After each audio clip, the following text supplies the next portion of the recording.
Potato. How you doing, movie fans? Thank you for tuning in to another edition here at The Potato, where we're just a whirlwind of movie news and reviews from a couch potato.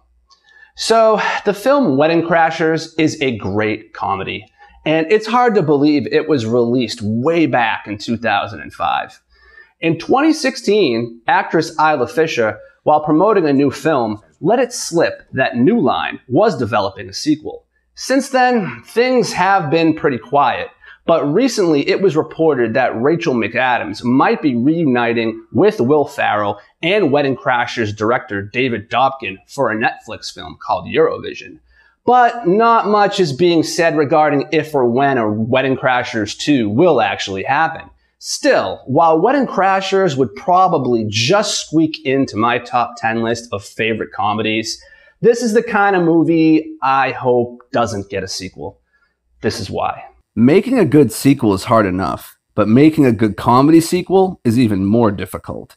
Most comedy sequels try to revisit the same tone and recycle similar gags from the original, which can work, but in this case, you also need to take into account that Wedding Crashers is nearly a decade and a half old, which is old enough where what audiences found hilarious in 2005 might feel dated and not as funny today. And while I do believe Wedding Crashers hasn't aged too badly compared to a lot of comedies, can we get some meatloaf? Just look at the history of comedy sequels that took more than 10 plus years to come out. Yes, there are exceptions to every rule, but just look at some of these. Zoolander 2, 15 years after the original.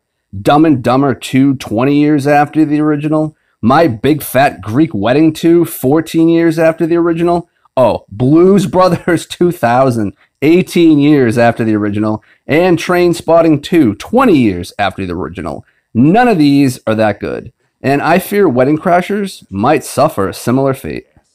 Look, I really wouldn't want a Wedding Crashers sequel to be lumped in with these films. Would you?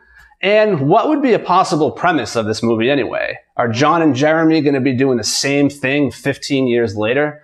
Or would this be a passing of the torch kind of movie where they're schooling other people on the art of wedding crashing? Maybe and hopefully if this movie does happen, it won't be the kind of film that's an obvious, nostalgia-fueled cash grab. But it probably would be. Well, thank you for tuning in, everybody, and I will see you next week. Thanks.